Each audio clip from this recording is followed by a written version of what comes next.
I've got them down enough, I guess.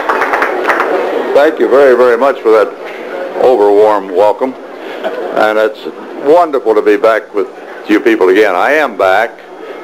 We were invited here, Betsy and I think it was 3 years ago now, for a clam bake celebrating Save the Bay efforts of that particular year.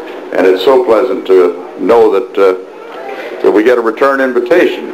It's not very difficult to get the first invitation. You know, getting the second one means that you performed reasonably adequately the first time. You didn't drink too many Diet Cokes and eat too much of the lobster clam bake we had the last time. I really am overjoyed to be back here because what you people have done with Save the Bay in the now almost 21 years of your existence has been a model for many organizations around the United States, and I dare say around the world. The Save the Bay organization in Narragansett Bay, in your area, actually was right at the cutting edge of what was the decade of the environment in the 70s. I know that so many of you out there don't remember even the 70s, but some of us remember them only too well. And that actually, you know, this whole environmental movement is only 21 or 22 years old.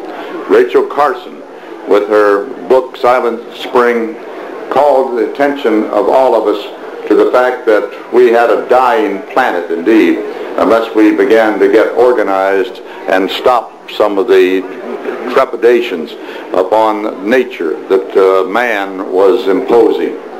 And I'm happy to say and very proud to say that we at CBS News picked up those cudgels very quickly on the evening news, and we began a series in 1969 called Can the World Be Saved?, which was quite a question at that moment, because nobody really knew that there was such a question even to be asked. But we asked the question and showed the dangers and showed some of the hope and possibilities for the future if man finally woke up and got organized. Well, we were proud to be in the forefront of that movement. Earth Day came a year later, but cover stories on Time and Newsweek came a year later, calling it the decade of the environment, and we already had won a couple of Peabody Awards and other things for having been out in front. But we were just barely ahead of the people here in Narragansett Bay, because you had one of the first organizations in the entire country realizing what a precious resource you had on your shores and in your waters of Narragansett Bay, and that they would literally be going down the drain with all the rest of the sewage unless you yourselves got organized to save them. And what you have done in these 21 years has been quite remarkable.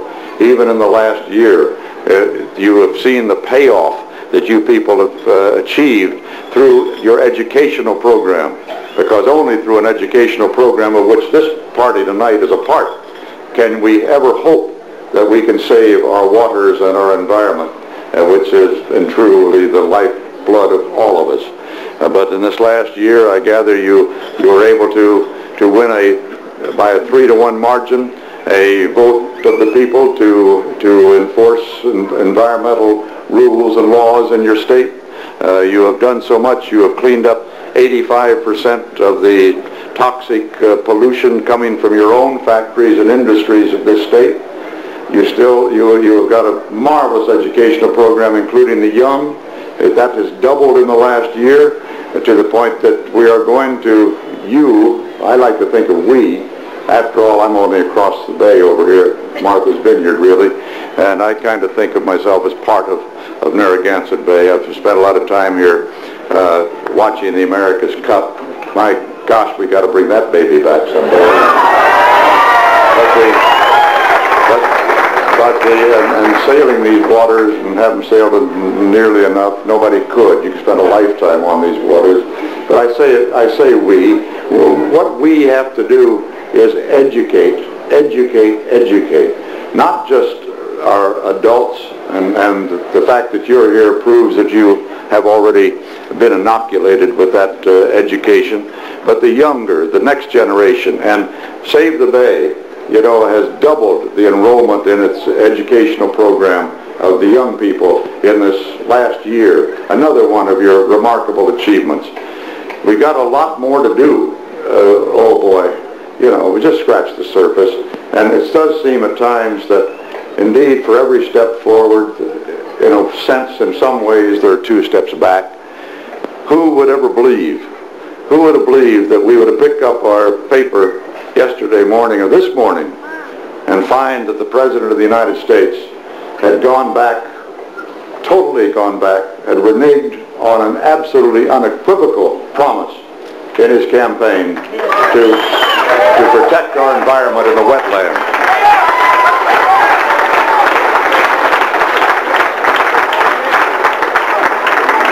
It proves again that those who follow the pattern of selfishness and greed are still in a dominating position, perhaps, these days, and it's going to take a lot of work to knock them down. That's on the national basis, and locally, the problem, you know, isn't that much different. You in Rhode Island, I gather, have found a fairly enlightened industrial complex, and you've done wonders with them. 85% improvement in your industrial toxic waste in the state in the last couple of years, thanks to Save the Bay programs. And I think that's happening all across the United States. In industry everywhere, there is a great deal of recognition of the problem and a desire to be in a position to be accepted by the public generally for what is happening. But there's so much more to be done. And a lot of it is our problem, our individual problem. The Senator spoke very correctly about that 46-mile open sewer that runs down from Worcester through Massachusetts and dumps human and industrial waste in the Narragansett Bay into the hundreds of millions of gallons every year. That has to be stopped quite clearly, and that's got to be an interstate situation. But there's a lot more to it than that. A lot more to it than that. Don't point the finger up at Massachusetts and say, hey, you guys got to clean up your act. They do, that's true. But the no-point pollution problem is an immense one. Let me have another sip of that. Is an immense one that we all have to appreciate, and this is the next big frontier of education for all of us. We've got to look at what we're putting into our own sewage, what we're putting in through our washing machines, what we're putting through our dishwashers, what we are letting run off of our lawns and our driveways into our sewer system, and what our parking lots and our shopping malls are letting run off of the huge spaces we're now creating of parking space. All of that effluent from our automotive age has got somehow to be brought under control. It's not an easy job, it's a tough job, but that's just an example of what we got ahead of us. And I know one thing, that as we approach this problem across the entire United States, as we tackle this problem, as we assault this problem, we do know that we're going to find leadership from the volunteer forces of Save the Bay, Narragansett, USA. You people in the lead, stay there. Thank you all.